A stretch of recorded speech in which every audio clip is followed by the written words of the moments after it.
अस्सलाम वालेकुम वरहमतुल्लाह। आज मेरे पास एक मरीज़ा ही थी जो मेरे पास आई हैं कहीं से इलाज कराने के लिए, और जब मेरा थोड़ा उनसे तारुफ़ हुआ तो उनकी ज़िंदगी का एक बहुत आस्पेक्ट मेरे सामने आया और वो बहुत ही जेनरस हैं और उन्होंने कहा कि वो इस मौजू पर मेरे साथ बात करने के लिए भी तैयार हैं।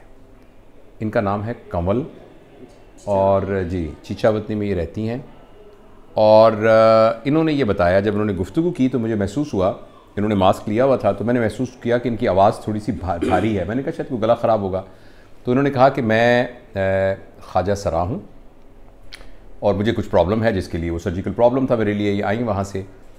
तो मैंने इनसे कहा कि मुझे थोड़ा सा बताइए कि ये क्या फिनोमेना है ख्वाजा सरा होने का, क्या आप बचपन से ही ऐसे थीं या क्या। तो इन्होंने मुझे बातें बताई, वो इतनी ज़रूरी बातें हैं कि वो तमाम लोगों तक पहुँचनी चाहिए। उनको पता लगना चाहिए कि हमने एक ग्रुप के लोगों को मार्जिनलाइज कर दिया है और हमने ये समझ लिया है जैसे वो हम में शामिल नहीं है और उनको एक अलग कर दिया है, और अलग करके फिर उनके साथ वही सलूक किया जा रहा है जो कि किसी बगैर समझे हुए कि उनकी ज़िंदगी क्या है, उनके दिल पे क्या गुजर रही है और मुआशरे के अंदर उनको क्या होती है।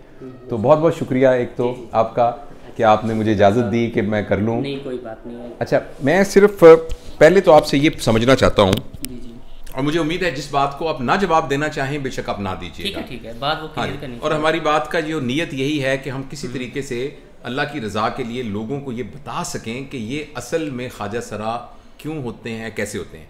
तो वो मुझे आप जैसे शुरू से बता रही थी कि आप जब पैदा हुई तो लोगों का ये ख्याल था कि आप लड़का हैं, ठीक है, फिर क्या हुआ? अच्छा देखें जी डॉक्टर साहब, सबसे पहले तो ये है कि सबको पता है, हर चीज़ को पता है कि हर चीज़ को मखलूक को पैदा करने वाली अल्लाह तबारक व तआला की ज़ात है। इंसान इस पर कुदरत नहीं रखता कि अपने पेशाब पर पखाने को खुद बंद कर सके या खोल सके। देखिए अब ये करोड़ों रुपए लगा के डॉक्टर बनते हैं, वक्त ऐसा आता है जब अल्लाह का हुक्म आए तो ये मशीनरी भी नाकाम हो जाती है, वो भी जवाब दे जाती है। तो हम खुद बन नहीं सकते, हम खुद बिल्कुल नहीं बन सकते। मर्द को अल्लाह ने मर्द बनाया है, अशरफुल मखलूक़ात बनाया, इंसान को इंसान बनाया है, जरीन परिंद जो मखलूक पैदा की है अल्लाह तबारक व तआला ने की है। और कुछ औरतें ऐसी हैं अब उनके अंदर मर्दों वाली रूह है, वो कहती हैं मैं जा रहा हूँ, मैं आ रहा हूँ, ये भी तो अल्लाह ने पैदा की है। तो जो हमारे अंदर जो रूह डाली है ये अल्लाह ने डाली है। अल्लाह फरमाते हैं कि मेरे बैतुल्लाह को गाली दे दो, उसका लिहाफ फाड़ दो, पर मेरी बनाई हुई मखलूक को कभी हकीर और कमतर न समझना कि मैं इंतज़ार में बैठा हूँ कि ये कब बंदा मुझसे सुना कर ले, मैं इसके गुनाहों को माफ़ कर। सुभान अल्लाह।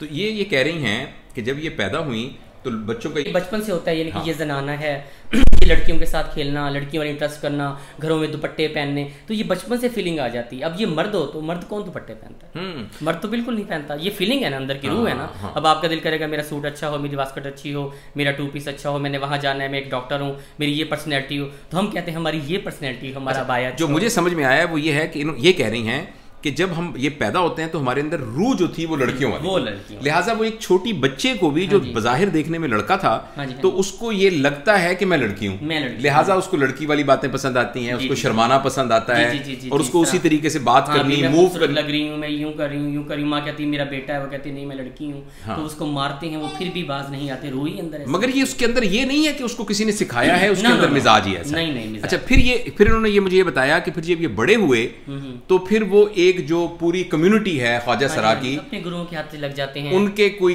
अच्छा तो वो पता क्या कहते हैं, ओहो ये आ गई, कितनी कम एज के अंदर है, अल्लाह ये कितनी खूबसूरत है और ये कितनी प्यारी है, इसको यूँ करते हैं या इसका कुछ ना कुछ कर देते हैं, या इसको लड़कियों के पहनावे में हम पसंद करते हैं। घर में भाई भी मारता है, माँ भी मारती है कि नहीं हमारा बेटा ये हरकतें ना करे। वो तो बेटा बेटा करते रहते हैं, पर हमारे अंदर की जो एक रूह है वो बेटों वाली बिल्कुल नहीं होती। हम अपने आप को लड़का कैसे तस्लीम करें? अच्छा, इसमें ये होता है कि चूंकि पेरेंट्स उसको एक्सेप्ट नहीं करते तो ये फिर उस ग्रोह में शामिल हो जाते हैं जो ख्वाजा ये अपनी खुशी अपनी ख्वाहिशात के लिए कि हम ये लेडीज कपड़े पहने, ये करके हम घर से चले जाते हैं। अच्छा, आगे गुरुओं के पास चले जाते हैं। तो ये फिर 13 साल की उम्र में, 13-14 साल मेरी एज, ये चले गए, घर से चले गए और फिर ये उस यानी ग्रुप में, जमात में शामिल हो गए। वहां जाकर फिर जब चूंकि उनके अंदर औरत की रूह बकौल इनके होती है तो वो कोई सर्जिकल प्रोसीजर करके जो मतलब मेल ऑर्गन्स हैं वो मेल ऑर्गन्स को एम्पुटेट करते हैं। बिल्कुल। और लोग ये समझते हैं कि इसने जान के ये बन गया, लेकिन वो ये कह रही हैं कि मुझे ये आज क्लियर हुआ है कि जान के कोई नहीं बन रहा होता अंदर। अगर मुझको ये पता होता, मुझे इतनी अकल होती कि ये टफ लाइफ आगे इतनी होगी और ये मेरे साथ जिंदगी में क्या होने वाला है, मुझे थोड़ा सा शऊर होता, तो ये मैंने कभी नहीं करना। और दूसरी बात यह है कि जिन पेरेंट्स के घर इस तरह का बच्चा पैदा हुआ वो उसको एक्सेप्ट करते और बाकी बच्चों की तरह ही अपने घर में रखकर उसको स्कूल में पढ़ाते, उसको करते और घर से जाने ना देते। मैं हूँ, मेरे भाई अपने बेटों से प्यार करते हैं, बहनें अपने शौहरों से प्यार करती हैं, अपने बच्चों से करती हैं। आज लोग माँ बाप की खिदमत नहीं करते। हम गाँव में रहते हैं, मैंने देखा कि माँ के मुँह पर थप्पड़ मार कर कहते हैं तो हमारे लिए क्या किया, बाप के मुंह पर थप्पड़ मार देते हैं हमारे लिए क्या किया। जब हम लोगों को हकीर समझकर कल को भतीजे नफरत करें, इससे बेहतर है हम अपनी कम्युनिटी में ही अच्छे लगते हैं। तो मैं तो इस बात को ये सीखा हूँ कि भाई अल्लाह की तरफ से अगर किसी के यहाँ कोई ऐसा बच्चा पैदा हो जिसमें आपको ये लगे कि उसका जेंडर कोई और है मगर उसका बिहेवियर डिफरेंट है। अब इंडिया में इतने पैदा होते हैं, वो जब बधाई लेने जाते हैं वो गोद में डाल देते हैं। हाँ। उन्होंने 2 पोनियाँ की हुई हैं, घर में परवरिश करें, अम्मी अम्मी करते हैं, बड़े होके वो ताड़ियाँ मारें, ये करें, जो उनका तौर तरीका होता है। फीलिंग्स है ना, माँ बाप उठा के उनको गोद में देते, वो भी तो माँ बाप है। तो ये जो बात मैं ये कहना चाह रहा था कि अगर किसी के पेरेंट्स के यहाँ इस तरह का आप देखें बच्चे का बिहेवियर ऐसे हो रहा है तो खुदा के लिए उसको एक्सेप्ट करें कि ये इसका एक नॉर्मल साइकोलॉजी है और उसको बिल्कुल अलग ना करें। उसके जो आप किसी को भी दिखाना चाहते हैं, साइकोलॉजिस्ट को दिखाना चाहते हैं या कोई भी उसकी बिहेवियरल थेरेपी करना चाहते हैं, वो अपनी जगह पर है।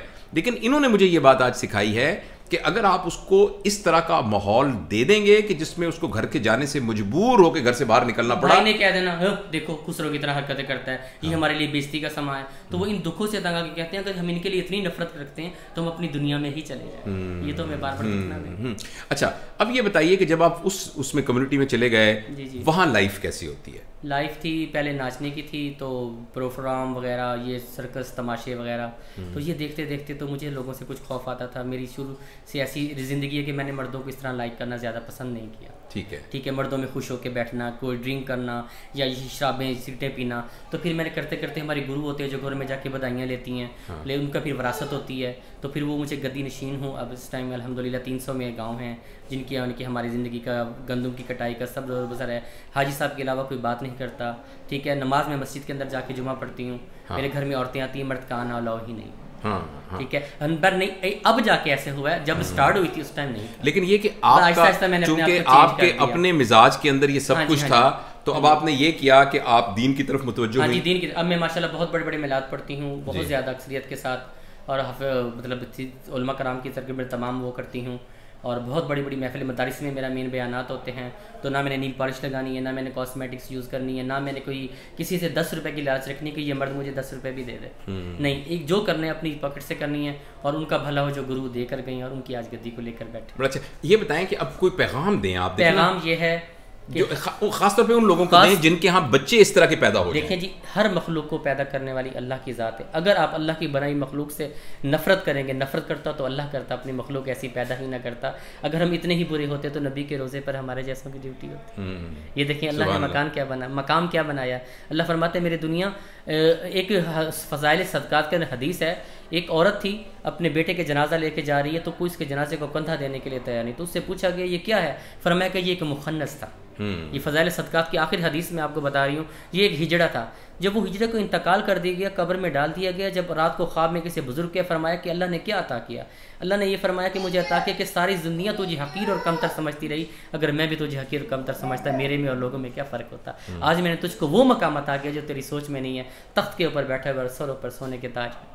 तो हर मखलूक को पैदा करने वाली अल्लाह की ज़ात, इनको हकीर कमतर मत समझे। अल्लाह चाहे तो फ़कीरों के घर में सैयद पैदा कर दे, सैयदों के घर में इस तरह की मखलूक पैदा कर दे। पैदा करने वाली वही ज़ात है, उस ज़ात के सिवा, क्योंकि वाहिद ला शरीक है, ला इलाहा इल्लल्लाहु मुहम्मद रसूलुल्लाह, अल्लाह तेरे सिवा कोई इबादत के लायक नहीं है। तो अच्छा, और दूसरा ये कि मुआशरे में लोगों को जब, यानी एक तो मजाक नहीं उड़ाना चाहिए और समझना चाहिए कि ये उनका नॉर्मल बिहेवियर है। कुछ हम लोगों की जब ये घरों से निकलते हैं ना, तो इन्होंने पटाक सड़कों पर फिरना, गलों में दुपट्टे, वे इधर आ वे उधर जा, कुछ ये अपना हादसा खुद बना लेते हैं। वो तो फिर माहौल उनको ऐसा कर देते हैं ना। अगर उनको इज्जत हो, एहतराम अगर मिले और रिस्पेक्ट मिले तो उंगलियां बराबर भी नहीं होती। हमारे में से जो मखलूक पैदा होती है ये भी बराबर नहीं होती, अपने अपने मिजाज के मालिक होते हैं। किसी ने मदारिस का इंतखाब कर लिया, किसी ने मिलाद का कर लिया, किसी ने नमाज के पाबंद हो गए, कोई शरीयत के पाबंद हो गया। हम रात को 3, साढ़े 3, 4 बजे उठ के तहज्जुद पढ़ते हैं, नमाज़ पढ़ते हैं, कुरान पढ़ते हैं, तस्बीहात पढ़ कर फिर हम अपने जाते हैं, बधाई लेते हैं, अपने घर पर आ जाते हैं। घर में काम वाली रखी हुई, वो काम करती हैं, औरतें आती हैं जाती हैं, मसले मसाइल औरतों के साथ।